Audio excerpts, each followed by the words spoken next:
Well, welcome back from the break, everyone. I would now like to invite Penny McLean-Connor to introduce our keynote speaker, Peter Fox-Penner.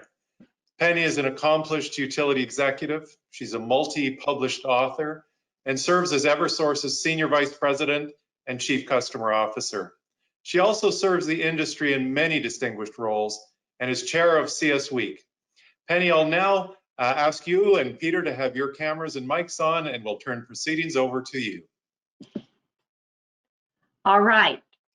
Thank you so much, David, and welcome to everyone. I'm thrilled to be here with you today in our, what we called a fireside chat. I guess in today's world, it could be in the kitchen, out by the pool, in the bedroom, basement, and I have even seen, have done a conference call with a person that was doing it from their car, believe it or not. So welcome to everyone, and in our new world here of virtually meeting, and looking forward to this discussion today with my friend Peter Fox-Penner.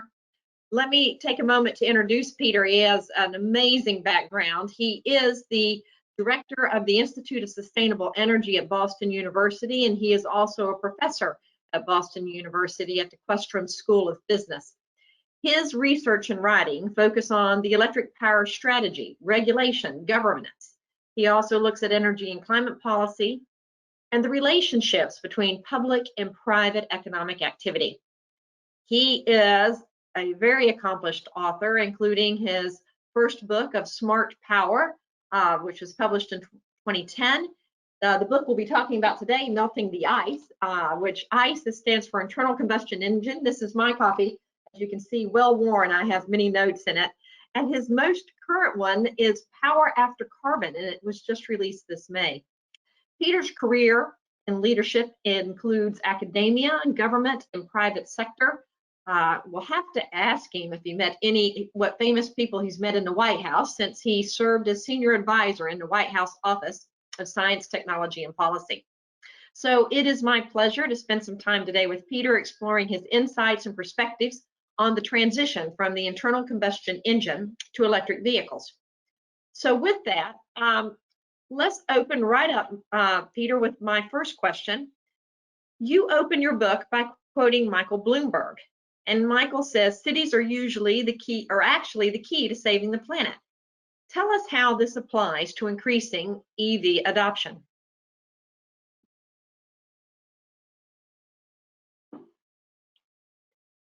You're on mute. Oh, now. Somebody had me. Okay, how about now? Good. Perfect. Okay. All right. Well, try that again. Hello, everybody from Rhode Island, where I'm sheltering in place. I hope everybody is safe. Thank you very much for that kind introduction, Penny. And it's an honor to be your keynote speaker virtually. We'd all rather probably be out of our hiding places, but it's not to be. And it's better that we're staying safe. So it's lucky that I can come to you from my home here and see Penny in her home there. Thank you for that really good opening question, Penny. That is a Michael Bloomberg quote, and cities are absolutely the key to climate strategy, or I should say one key to climate strategy in the developed world in particular, because first of all, America, most people don't know this, the United States is the most urbanized country on earth. Like between 70 and 85% of us, depending on how you count it, live in urban areas. And urban areas are thus responsible for 70 to 80% of the greenhouse gas emissions, directly or indirectly. If you look at direct greenhouse gas emissions from a city like Boston, with your help at Eversource, we at Boston University just did a deep decarbonization plan. Zero net carbon for the city of Boston by 2050. And what we found is, first of all, transportation was the second largest source of greenhouse gases behind buildings, which were 70%, transportation 30%. And those two are really the lion's share of all emissions. So you have to attack them both. And Boston is at the low end of transport emissions. You have cities that are more sprawling and less compact. You have even higher shares of emissions. And Of the transportation, about 70% is personal autos in Boston, and the rest is almost all small trucks. And so to get at emissions, you have to electrify those sources. That's the only realistic, feasible pathway we have now. We someday will, I think, have hydrogen in some of those niches, but right now we have excellent electric vehicles ready for the mass market, and better ones every year. And let me just illustrate that with the slide, if I could, if this works. You see my screen now, Penny? Yes. Yeah? Okay. So that's the carbon-free Boston title, just to show you where this came from. But this whiplash chart shows how you decarbonize transportation in the city. And I'll go through it pretty quickly, but I use my cursor. This is 2016 greenhouse gas emissions, about 2 million tons CO2e. And by 2050, with vehicle efficiency standards and other improvements, that'll come down pretty significantly by about 900. But that's, without any other changes, that's what we'd have to decarbonize in 2050 from internal combustion engines. So we looked at a lot of things in carbon-free Boston, and what the only ones that really moved lots of tons out were, first of all, a little bit of smart mobility here, and transit-focused growth. So these would be, Uber connections to transit instead of personal rides and things like that. Transit-focused growth, we all understand. And then pricing helped a little bit. This would be like congestion pricing. Oops, sorry. And other things. But these last 3 bars, which is almost all the reductions from the amount that needs to be gotten in 2050, come from electrifying vehicles. We stratified it into 3 pieces: the piece that you can get from electricity at its current emissions rate, from electricity if electricity is 80% greenhouse gas intensive, or reduced rather, and then 100% reduced, which we think can happen. So bottom line, the overwhelming amount of greenhouse gas reductions come from electrifying transportation. And that's what we called for and recommended in this report. One of the things, since I have the slides up that I'll show you, you've seen it twice already now, thanks to my fat fingers, but cities are where the EVs are. And this is a chart, by the way, from Melting the Ice. Thank you very much for mentioning the book, Penny. By the way, it's downloadable free on our website at bu.edu/ISE. So you can download the PDF, or you can buy it off Amazon. But you can see that in the 25 largest what we call electric vehicle capitals of the world, almost half the electric vehicles as of about 2018. Shanghai 5%, Beijing 5%, Los Angeles 5%, Shenzhen, Oslo 3% each. And the rest of these with 1% or more. This is of the global electric vehicle fleet. And then on the left-hand side, you can see where everything else is. So cities are not only where you must have electric vehicles to decarbonize transportation and thereby decarbonize our economy, meet the challenge of climate change, but it's also the case that cities are where the electric vehicles are starting to be. And that's something we must build on and accelerate, and why it's so great to have this conversation and have the whole CSX session that we're having here, and many other activities that all of us are involved in. So let me stop there. Penny, thanks for letting me show those slides, and sorry for the long-winded answer.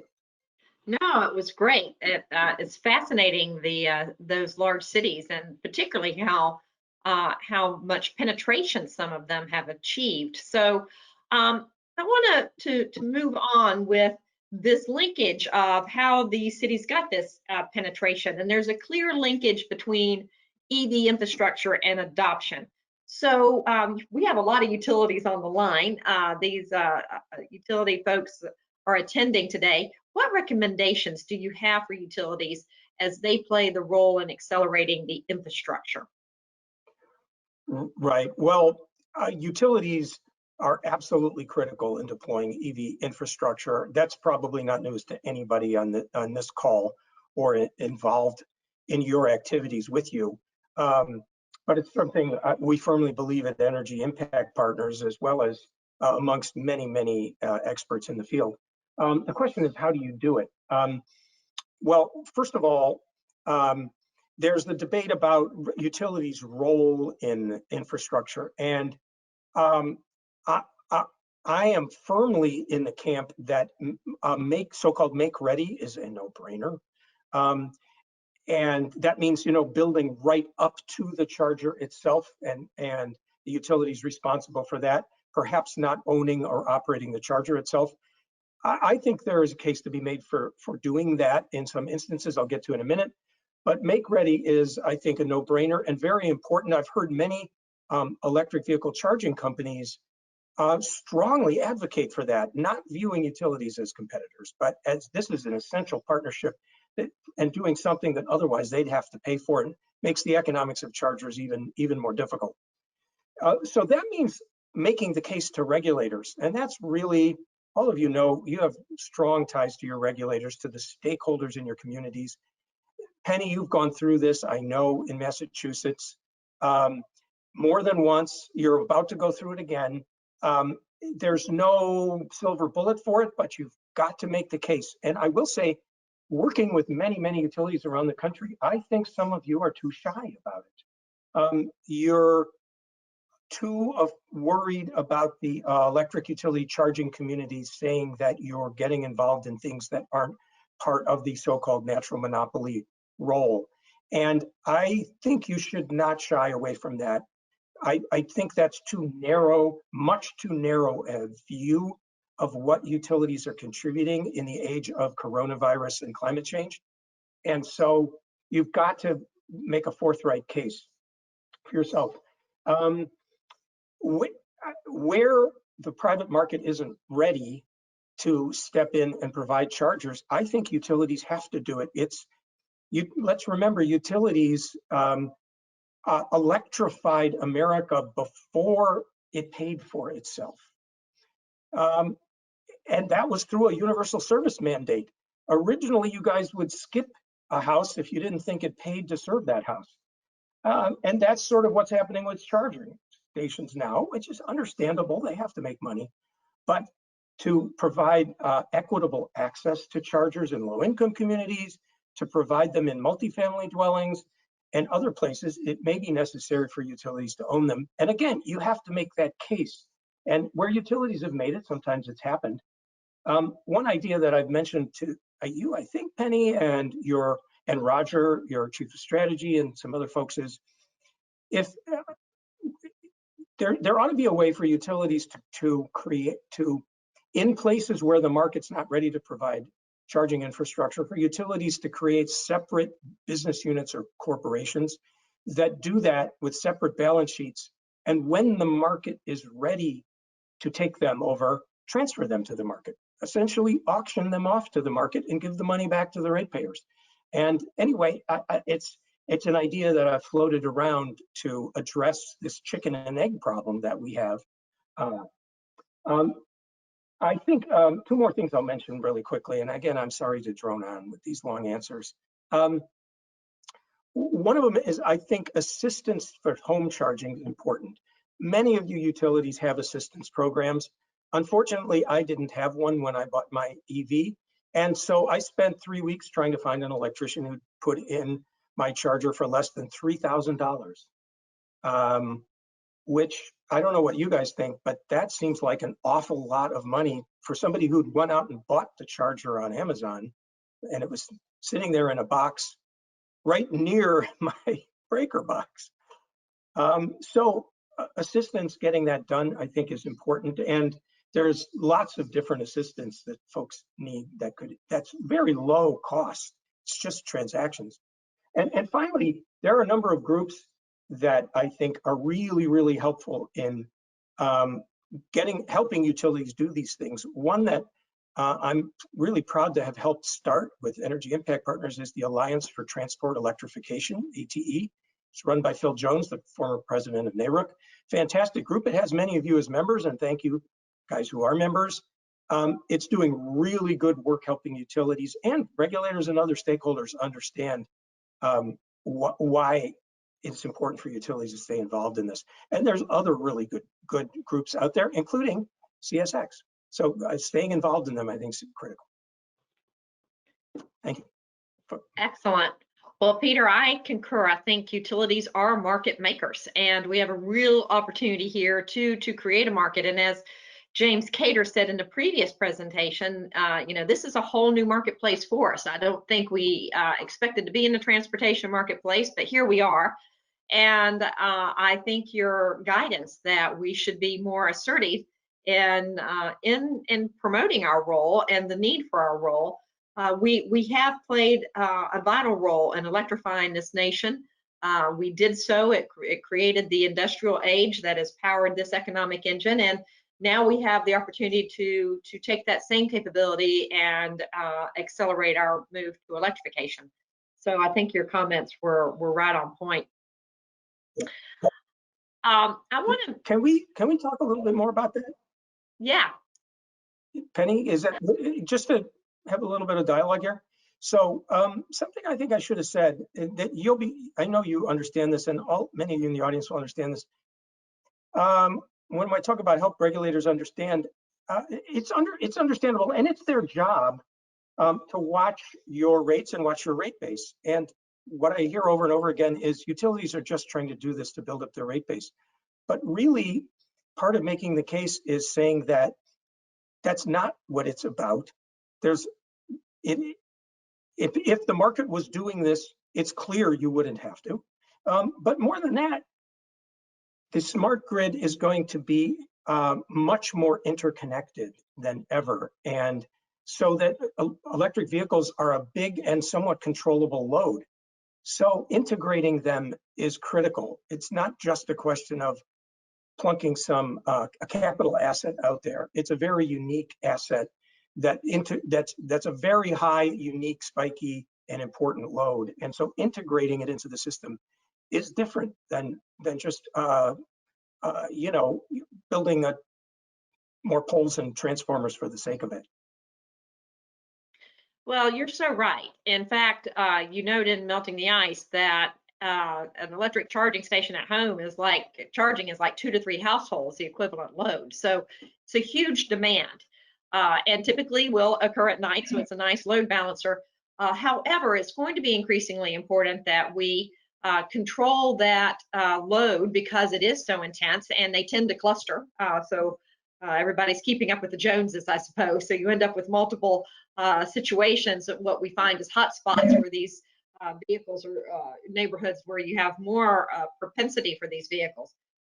So I know at Eversource and many other utilities are incenting or encouraging behind the meter demand assets. In fact, we already have 60 megawatts of behind the meter demand assets under control now, and we're proposing in our latest EV, what we'll be filing this July, is to encourage provide rebates for charging infrastructure, in-home charging infrastructure that allows us to control it, that allows us to control that behind the meter demand asset and provide the customer with incentives on their bill to do that. So they would get potentially two incentives: one incentive for buying a smart charger, and another one for participating when we need behind the meter demand assets. We called on those assets 10 times this past summer. That was the first year they were in full production. And so think about the assets we're using today can be residential aggregated thermostats where we're adjusting set points by no more than 3 degrees. It can also include items such as ice battery storage, which we're encouraging in commercial accounts, putting in ice batteries for cooling during the day, leveraging the ice battery. So lots of different assets that we're controlling, but vehicles is one that we're seeing as on the horizon as one that we want to leverage. So I wanted to talk to you about what that concentrated charging. Have you thought about the implications of the fact that we do get these hot spots of concentrated charging? And to your point of getting that being a market maker, we're also seeing a real hesitancy to put in the fast chargers because of concerns by the commercial owners around the demand charges that would be associated with that. So is there a place now, should we be advocating more to address this concentrated load and perhaps own that infrastructure? Yes, this is, I think you've hit on, I think probably the #1 issue in EV infrastructure, which is the very high demand that fast chargers are and a broad electric vehicle fleet are going to put on the system. I think there's at least 2 dimensions of this that are critical and that are not going to be news to any of you folks involved in this. One of them is what I would call, honestly, I know this term is overused, but there is a revolution in distribution system planning as we move from kind of the analog one-way grid to a multi-dimensional, multi-directional smart grid. Distribution planning has become n-dimensional. It used to look like you just had to make sure that those feeders were big enough. I was served by your Boston Edison feeders and the alleys down by the brownstones, and they had to be big enough for the hottest summer day and not melt. And the same with the transformers. And now you have and that was really the one annual peak you had to worry about. As we electrify and move towards climate solutions, we're going to electrify heat as well as buildings. And by the way, the peak from electric heat in a properly decarbonized urban city like Boston, the peak for heating will be much larger, we estimated, in carbon-free Boston than the peak from vehicle charging. So you have to have a system that can accommodate, ironically, lower load factor distribution systems rather than higher load factor distribution systems, which we've been striving for decades. And part of that is planning. And we have to be much more agile in the locational feeder by feeder distribution plans. We have to be very transparent about that with regulators and other stakeholders so they understand that loads are going to vary much more than they ever have before, and we may be swapping out transformers more quickly. We also, I think, have to be very open to non-wires alternatives, because that's your way of proving that you're not just trying to build rate base. All of this has to be integrated into new forms. It really reminds me of the kind of integrated resource planning, kind of almost on a feeder by feeder or almost bus by bus basis, which is kind of mind-boggling if you think about that. But that's sort of what it is. And so planning is, 2 orders of magnitude more important and more complex than it was, the process as well as the analytics. The second thing, of course, is pricing. Right?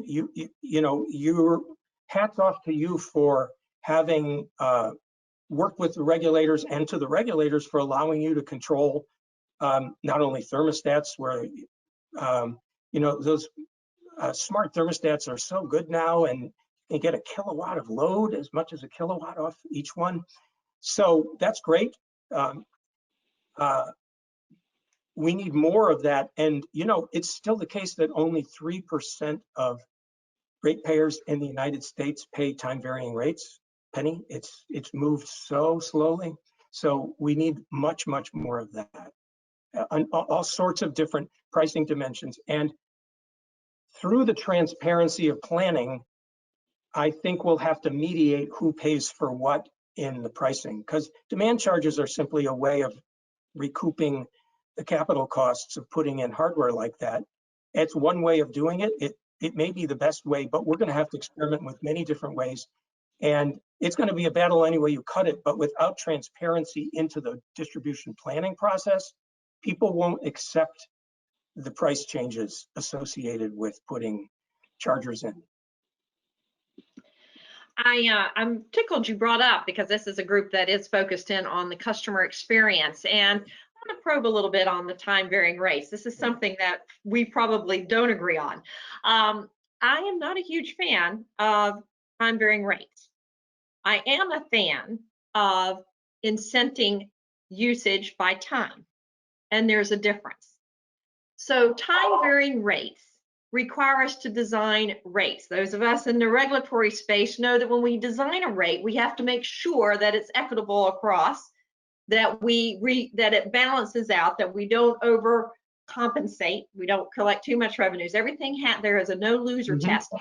They are very static. Our time varying rates, when they get created, they will have a peak and it goes from 1 until 8. Changing that is a regulatory process that's very slow. I see a world where we're going to need more dynamic changing of usage patterns. As we get more solar on, we're seeing peaks move very rapidly to when the sun is shaded, or we have a storm come in, or we're seeing these unusual places where we need to more surgically be able to address these demand assets at a quicker rate. So I'm encouraging that we also consider, in complementing time varying rates, or instead of, because you don't have to go through this long, laborious getting the rate approved, and then it's kind of static and it doesn't change very dynamically. You have to go through a whole regulatory process, which, trust me, at a minimum is 6 months to get it done, is to provide these incentives where we can change them more rapidly, where we can say, we're calling 10 days during the year, or 20 days. If you're participating, we'll send you a signal, and we need you to participate tomorrow from 1 until 3. So items like that allow us just to pop in a rebate or a credit on their bill is a little more dynamic. So I encourage you to think about that. And we may get some questions on how we incent that. But time varying rates, I find, might be too blunt of an instrument in today's world.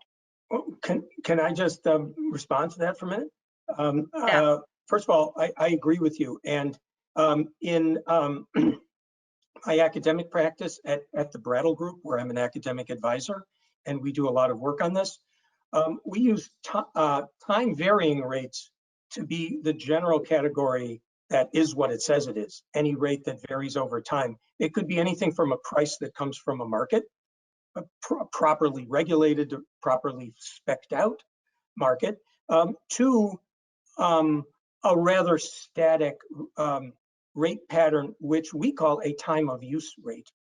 And the time of use rate, we agree, is the worst of them. It's better than nothing, but only a little bit, because it's so static and hard to adjust and crude. It is better than nothing.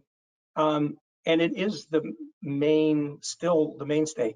But I think we agree, if you are going to allow rates to vary with time, you should move as far as you can towards a market structure where the market mediates them with protections, and away from those static regulator set rates. Now, there's going to be some things that I think can't be set by markets and dynamically, and either socialized or in a more spread out way. But for that, the component that varies, I think, Penny, we're probably in alignment, happy to say. Well, that would be great. I think if you broaden it, if we say time varying rates is the broader term, then you might find it's greater than 3%. Time of use rate. I don't think so, but Really? I might be Yeah. reading on my numbers. It's pretty scary. That is frightening, very frightening. All right, let's talk about, let's move to other parts of the world, because you've studied all over the world, and there's some great learnings that we can get from other areas. And one of those is Norway. You build out a case study in the book on that. And Yes. one of the barriers you note is that in Norway, they have you have special accounts to access specific charging points. Or, the way I look at it is if electric charging were like buying gas at a gas station, you would need the Shell card only for the Shell gas stations, and you would need the Exxon card when you go to the Exxon. It would be a different protocol. And that's really what we've got in place with electric charging, in that there is not a single protocol, but there's multiple protocols causing confusion. How do we get over that? And what learnings can we gain from Norway? Well, thanks again for mentioning that. Norway is a postcard from the future where you have, I think it's 60% of sales now are electric vehicles. The government has really gone all in, both the municipal government of Oslo and the government of Norway itself. And a bunch of interesting things come out of that case study. I encourage you all to take a look at it because we can dream, right? Here. The municipality put in, I think, 400 charging stations before they even began their electric vehicle program to make sure that they were visible to everybody before they started to encourage people to buy vehicles. There are very extensive tax breaks and rebates and things like that to buy vehicles. There's a very large network of charging stations, and now they're moving more and more to fast chargers there. But to get to your final point, they recognized this interoperability barrier that existed, and being Norway, they figured it out. They created a nonprofit association, something like the AAA here in the US, that offers a single charge card that works at all chargers in Norway by rule. And the majority of people, if you look in the book, there's some data on this, the majority of people in Norway use that one charge. It's not everybody, but that's the largest single charge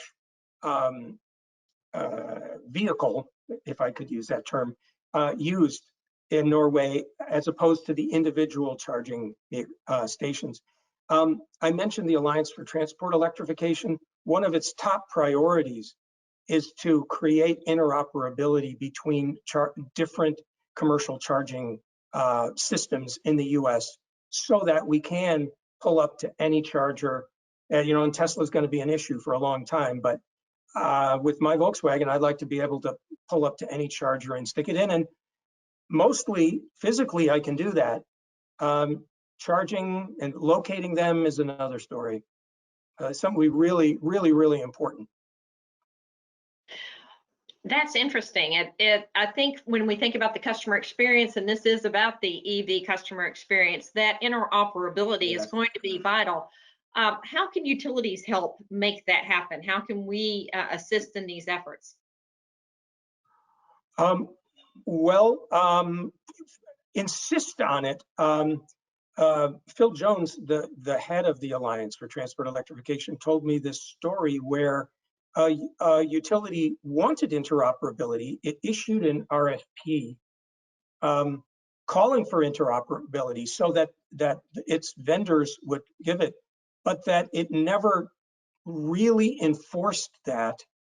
The vendors all said, "Oh, we're interoperable," when in fact many of them weren't, and in fact the one that they chose, which had claimed to be interoperable, wasn't.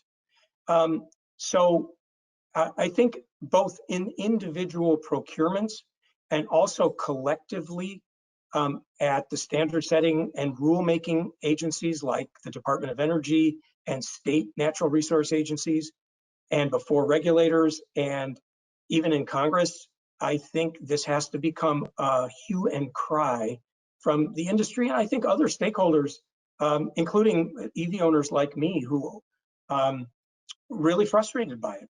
My daughter told me, I talked to my daughter the other day, and I said, "Oh, did you get the car charged up?" And she said, "Yeah, I spent 2 hours in some alley somewhere because that was the only charger I could find."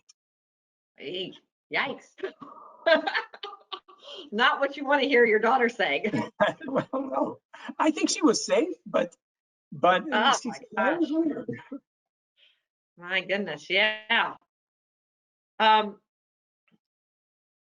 So let's talk a little bit more about how we provide that information to customers. And Norway is doing this, right? So they are providing user guides and hotlines. Can you tell us a little bit about what they're doing there? Actually, I'm not that familiar with their user guides and hotlines and things like that. Yeah, they probably exist, and I think that's a good thing to have. What you darn sure need is an app that works. And I can tell you that the apps I have aren't reliable. My friends' apps aren't reliable. Sometimes they work, sometimes they don't. Sometimes they're accurate, and sometimes they're not. So that's, in this day and age, that's how people navigate in their cars. We don't, stop to make a phone call, to call a hotline and, say, where's the nearest charger? I think hotlines are important, for example, for new owners who want to install a charger. I'd love a hotline I could call to say, can you give me the names of some electricians that you've approved, and so on and so forth. So I think hotlines have different uses. Also, hotlines may be useful for alerting people to the fact that chargers aren't working right. But again, I think an app's a much better way to do that. Yeah, an app that is working is so important too. That because if they don't work and they get bad reviews, people won't even choose to download them. So, so definitely a lot of work in place, and perhaps another area that utilities can consolidate on to get some type of common app that is helpful to our customers. Certainly, the hotline is something that we can do. I know we stand up specialized teams to support our solar customers, for example. I can see where we would also do that for electric vehicles. Sure. We have, yeah, exactly. We've certainly set up a space in our website, and I'm sure other utilities have too, for questions. In the last session, James talked about the fact that as utilities, we really are interested in, when we present to regulators a business case for installing infrastructure, we have to also demonstrate that we're going to be able to reach equitably around our service territory. So we actually have specific goals around environmental justice communities. Do you have insights or recommendations for how utilities might address getting solutions in these EJ communities? Well, this isn't really to be honest, my area of expertise. There are better experts out there on this. What I hear from them is this is where right now utilities need to own charging stations. And the other thing I've heard is these are places where vehicle ownership is very low and car sharing is very important and not well established either. So that you can't just put chargers in there and let them sit idle. You need to take steps to make vehicles available to these communities as well. This is also a place where multifamily chargers are really important, since low-income people often don't have single-family homes with garages where you can bring in a 240 line and put your own charger in. Yes, the multifamily charging is something that we specifically carved out in our proposal to regulators. And we also, James didn't mention it, but I am very tickled about one of the charging stations that we're putting in place that is in an EJ community, but it's also along a highway. And we're presenting an evaluation. Our hypothesis is that while we recognize much of the traffic won't be local to that community, what you will get is the benefit of the traffic stopping at that charging station and participating in the convenience store, which actually most gasoline stations make much of their money comes from the convenience store. So part of our evaluation of that is, do we see an increase in store sales because we've got the addition now of electric charging in that particular EJ community. So one of the different angles that we're trying to pursue as we look at how we deliver on this. We actually hosted a stakeholder session in Boston with experts in this space to get ideas, and they had some good ones, again, with this car sharing and how that might work with some community-based charging. So yeah, so some good ideas. Great. Interesting.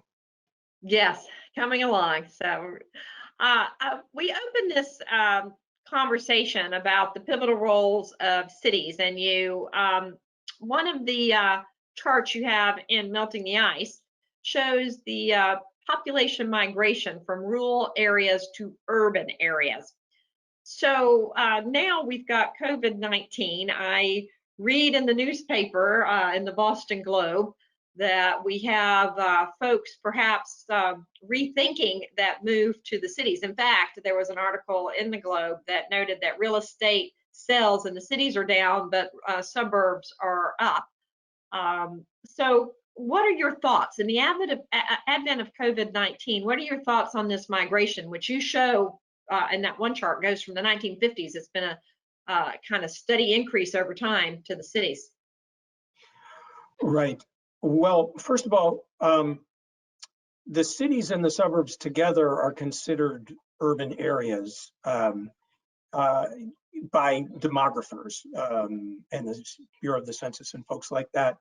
So you're not stopping that migration, and to a large extent, it's almost finished in the United States because we are 85% urbanized, really. That is in these so-called metropolitan areas. But as you point out, there is an enormous difference in car use between people in low-density suburban areas and so-called walkable, bikeable downtown or fully urban communities. And there has been a shift with the millennials into those fully urban communities and the car-free lives and so on and so forth. And excuse me, I think that particular dynamic is what this newspaper article you were talking about is mentioning, that may have slowed or even stopped or even maybe reversed. That particular dynamic has captured a lot of media attention, but believe it or not, Penny, the numbers show that the suburban dense downtown mix hasn't changed as dramatically as the newspaper headlines would have us believe, and that we're still overwhelmingly suburban within these metropolitan areas.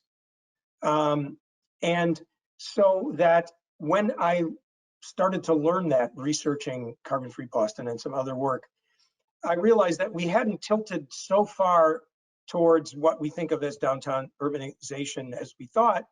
And thus, I don't think after COVID, we'll tilt as much back as the Boston Globe article might have us believe. I think the momentum will shift a little bit, but even with COVID, walkable, bikeable communities, they're much better, they're much healthier. I happen to be in sheltering in place in one that's not that walkable and bikeable, and I really miss my home in Boston and Virginia where I can. So I'm on that particular issue, I don't think it's going to be very, very big. I'm worried about an increase in car ownership and car use, even among dense urban folks, because worries about mass transit. That's a big deal. Yeah, I could definitely see that with the concerns and what they'll have to do to Right. support mass transit. Yeah. All right. Well, I want to allow time for our audience to ask some questions. So I have enjoyed monopolizing your time to a great extent. So it's always fun. But Dave, I'm sure we have some questions from our audience. So I wanted to share my time with Peter with the audience. Great, thanks very much, Penny. Peter, fascinating dialogue and discussion, much appreciated. We do have some questions. The first one in, wouldn't you think that home EV charging would be a great reason to get customers to opt in time of use rates while moving the charging load off peak? Thoughts? Yes, I do think it's a fantastic sort of a teachable moment when you install the charger, and because you can kind of wrap your head around your patterns of charging use easier than for me than around the pattern of use of my dishwasher or my clothes dryer or something like that.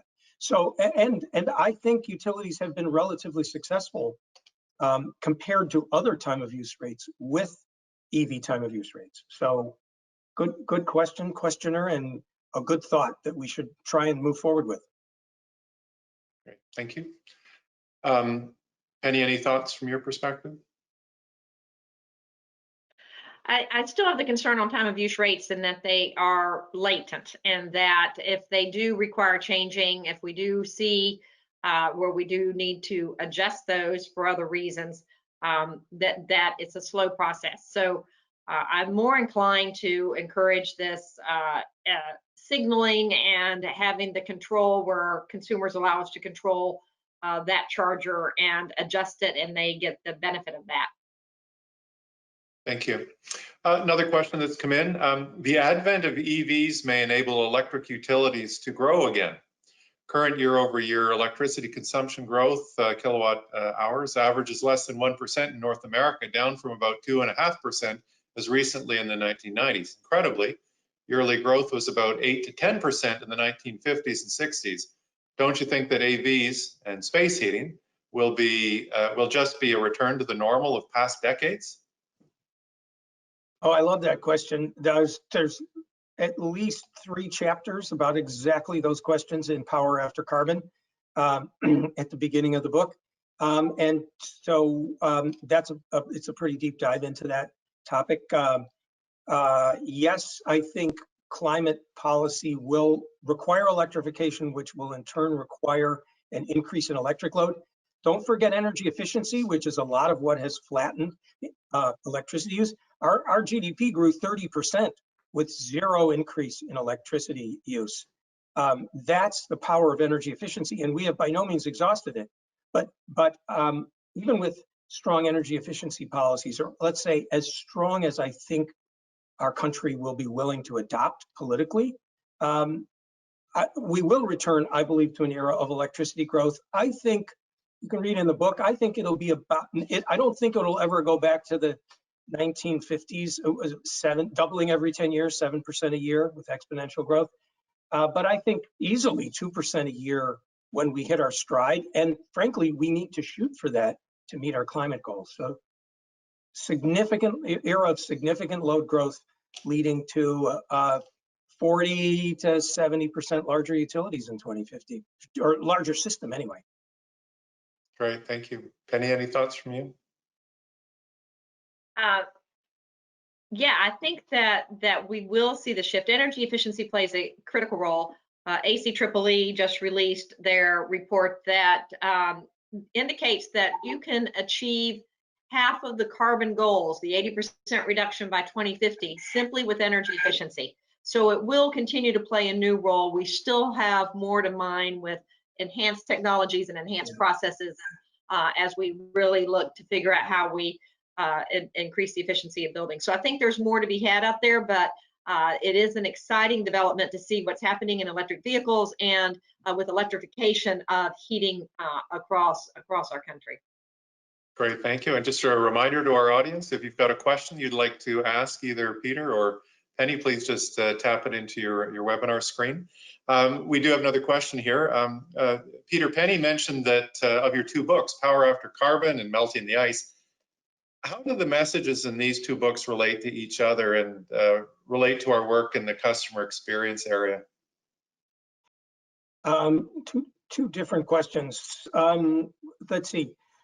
First of all, the books relate to each other a little bit. Power After Carbon is a very broad look at the entire landscape of the electric power system between now and 2050 and what we'll need to do to decarbonize it. It begins, as I mentioned earlier, with a look at why we need to electrify to achieve climate change solutions and how large a system will need, as well as the amount of distributed power that I think we can get and will get, business models for distribution utilities, challenges to markets and business structures and on the what I call the big grid. So it covers the waterfront. Melting the Ice is about one of the verticals of climate policy and electrification, and that's electric transportation. And so it's really, the relation is one's a deep dive into one of those verticals, and one kind of is a broader look. As far as relating to customer experience, really, I shouldn't be trying to not sell my book, but for that, get Melting the Ice for free off the web, because that's all quite a lot about the customer experience in Norway, in Brookline, Massachusetts, which is another case studies in Los Angeles, and even in Beijing, the fourth case study in it. It's all about the experience of what it takes to install chargers and get customers and regulators and other stakeholders comfortable. Power After Carbon's kind of a big picture policy book. Peter, could you repeat? I think you told us briefly at the start. Just where do we get this free book, Melting the Ice? How do we get to that? Oh, the bu.edu/ISE, Institute for Sustainable Energy. But I think if you simply Google Power After Carbon, you'll find it. And you can also purchase it from Amazon on demand. I hear Amazon's backed up right now for book sales, believe it or not. But I encourage you to download it electronically for free off our website and use it. Thank you. Another question. Heard a lot about electrifying light passenger vehicles, but wouldn't we be better off with accelerating adoption and reducing CO2 particulate emissions by a prioritized focus on high miles driven, medium and heavy duty vehicles for trucks, buses, and deliveries?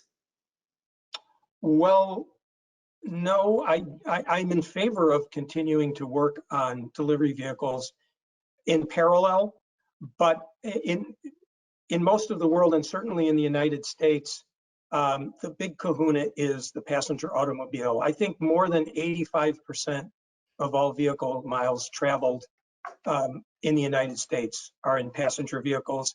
As I mentioned, in the city of Boston, which is very automobile light, any of you who've been to Boston know it's a wonderfully walkable city. It has a good transit system, a great bike system. Penny helps a lot, and Eversource helps a lot with all of that.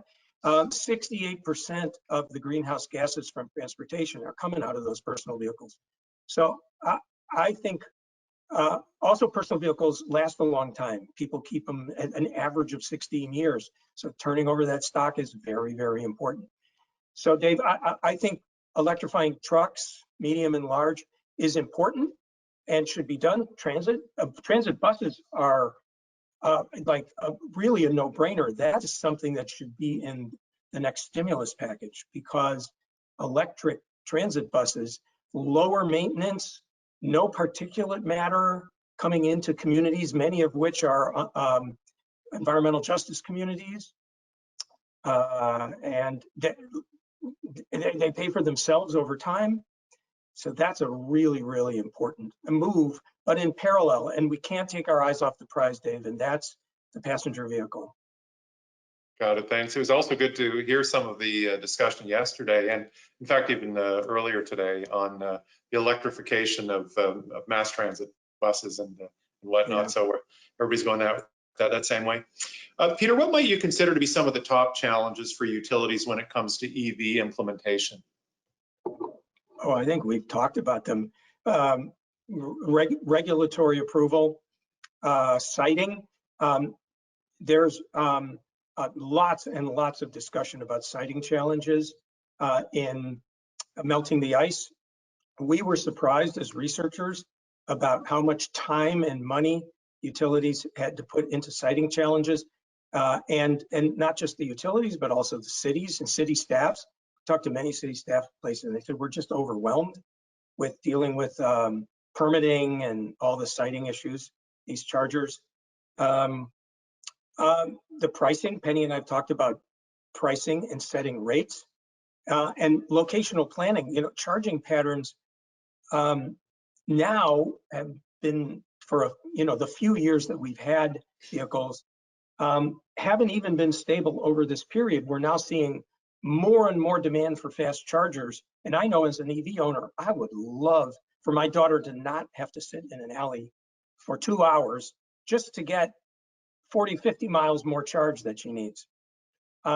So there's rapid appetite for fast charging. So because how would you call it, the use cases or the use patterns for chargers are evolving quickly. And as we get autonomous vehicles and autonomous fleets, the patterns will change again, where those things can charge based on algorithms. It's really hard. It's really challenging to say, I know I'm gonna want a charger there for the next 10 years, much less 20. So those are some of the big challenges. Thank you. Next one in. Just add, Sorry, I would just add, Dave, that we have to get out of our utility mindset as we think about doing EV infrastructure, because this is, I call it a green field. And by that, it's not been plowed before, and we actually don't know quite what's under there. And I grew up on a dairy farm, so I know all about when we're plowing these green fields here. And utilities are like the antithesis of being entrepreneurial and trying new things. We've instructed our team at Eversource to fail fast, to try things, don't admire the problem, just identify a solution and put it out there. Don't let perfect get in the way of good. Get it out there, fail, and figure out what we need to do. That's where we learned that we were having a 5-month time from identifying a client of interest and getting them through the whole contracting phase, which we moved to 5 weeks with this licensing, eliminated all of that process. So you have to go out there, you have to figure out where you have failure points and try things. And that's been a big and rapid change. So we had a 3-year plan to get our charging stations in. We got them in a year and a half. We're ahead of schedule, and we're going in for an additional, we've demonstrated our success there, but it has been a mindset that we have to be entrepreneurial. We have to try things, and things will not work, and that's okay. We will adjust and change. Thank you. Another one. I'm hearing that mass transit maintenance reduction from ICE equivalent may not be as significant as it once was perceived. California experiences. What are your thoughts? Did you say maintenance or mass transit? What did I hear? Mass transit. I'm hearing that mass transit maintenance reduction from internal combustion engines equivalent may not be as significant as it once was perceived. California experiences. What are your thoughts? I would say, I think I understand the question, and I will say I have not heard that. I will look into it. Great, thank you. Thank you. With that, Penny, we're just coming up on our last couple of minutes. So I don't know if you wanted to, if you had any closing comments or questions that you wanted to address with Peter.